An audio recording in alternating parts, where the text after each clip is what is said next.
I've mixed several colors over here, though I still have a lot of colors that need mixing. Most of the colors I've mixed have been in the light masses, with a couple of the shadows here. Notice how the colors in the light mass tend to be warmer, and the colors in the shadow mass tend to be cooler. This is because there's a warm light shining on the model, which creates warm lights and cool shadows. We'll get into that a little bit later with color harmony. Here's my printed photo reference. I'm going to work on mixing this color here. It's kind of a nice half light almost, just as the hand is wrapping around the knee. Now, because I've already mixed several colors, I'm getting an idea about which colors are more prevalent in the reference here.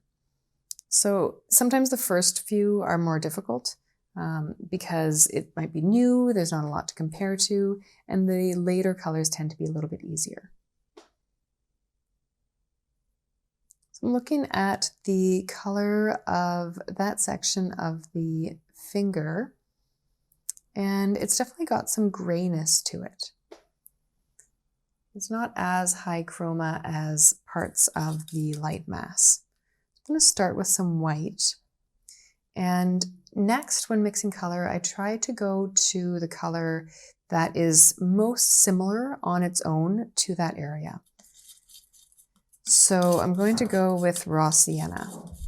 Now, white and raw sienna on its own is not going to be enough. I'll have to mix some other colors into that. But in terms of picking one color that's a closer match, I think that would be the best one. I'm also picking up a little bit of the last color that I mixed here, which I don't really mind because this is kind of a grayer color anyways. So having a little bit of everything into it won't really hurt. But if you're mixing a very light color or a very high chroma color, it might be worth scraping this area clean and starting fresh. I think there's sort of this idea of painting that, the majority of creating a painting is actually putting your brush to canvas. But for me, I found that sometimes the paint mixing can almost take longer, but then it really speeds up the painting process itself. So now I've got white and raw sienna mixed together with a little bit of leftover paint. I'm going to test that directly on the photo. So here I see that it is too light and too yellow. Colors have three characteristics: hue, value, and chroma. Hue is basically the name of the color, like how you would describe it to somebody else. Value is the light and dark in the color, how light or how dark it is. And chroma is the intensity, how saturated or vibrant versus how gray. So when mixing colors, as long as the hue is reasonably okay, match the value first.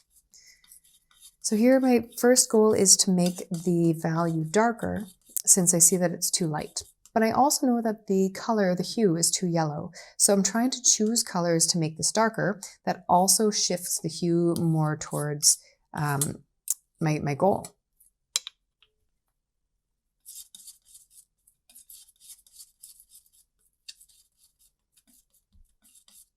So really any color that is darker than my mixture would have made this mixture darker, but some of them would have made the hue very inaccurate. So I've gone with a bit of ultramarine blue and permanent crimson. Now I'm going to try again. So here we can see the little bit of color next to the old one. The value is very accurate and the hue is very close. The chroma looks good. The hue I think is a bit too green, so I'd like to put a tiny bit more red into that. So I'm going to use a little bit of cadmium red light, but just a very small amount. It's a very strong color. And one of the reasons I'm using cadmium red light is because I just want to increase the redness in here. I don't want to lean it more towards purple, which I think permanent crimson or quinacridone red would do. Also, cadmium red light is fairly light in value, and I don't want to make this color any darker than it already is. If I added a darker color like permanent crimson, then I would have to make the color lighter again. So this was a really tiny amount, so I don't know if it's going to make a difference.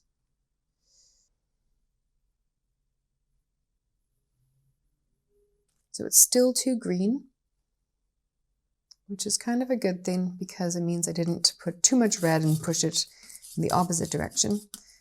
So I'm trying a bit more red here.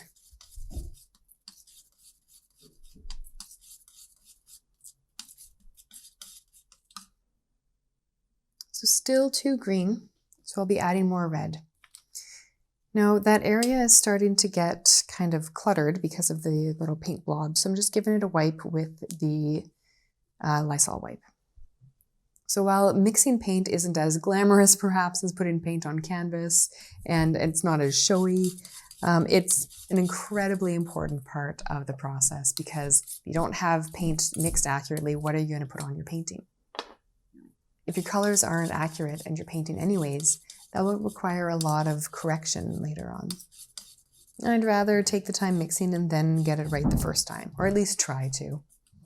Okay, it's moving in the right direction, but now it's too dark because I've added too much red. So I'm going to add a bit of white. Now white will lighten it, but it will also gray it down and cool it down. So we may need to make some adjustments, but I'll see how it goes.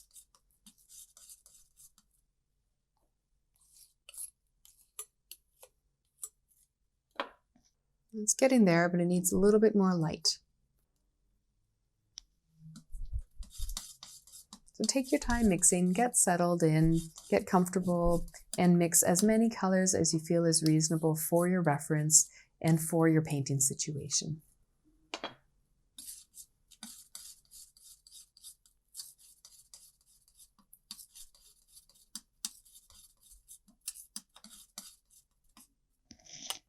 Now, this is very close. It's right over there. It's very close. It needs a little bit more green now.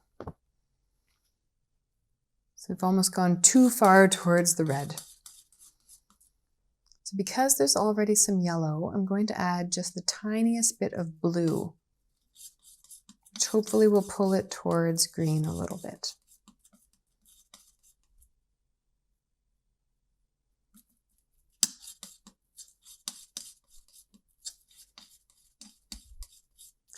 When I'm mixing skin colors, I like to remember that we will almost always need some of these cooler colors here. Sometimes there will be little flashes of really high chroma colors, but rarely will we be sticking with only those kind of warmer, more, say, typically fleshy colors in a way.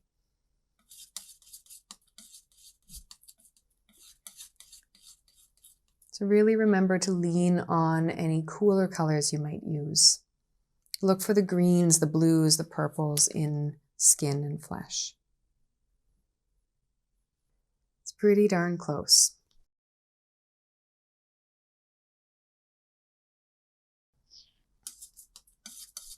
So now I'll scrape that off the mixing area and put it aside over here. And then continue on with mixing. Visit NicoleSleethAtelier.com to sign up for the full course or become a member to access all content.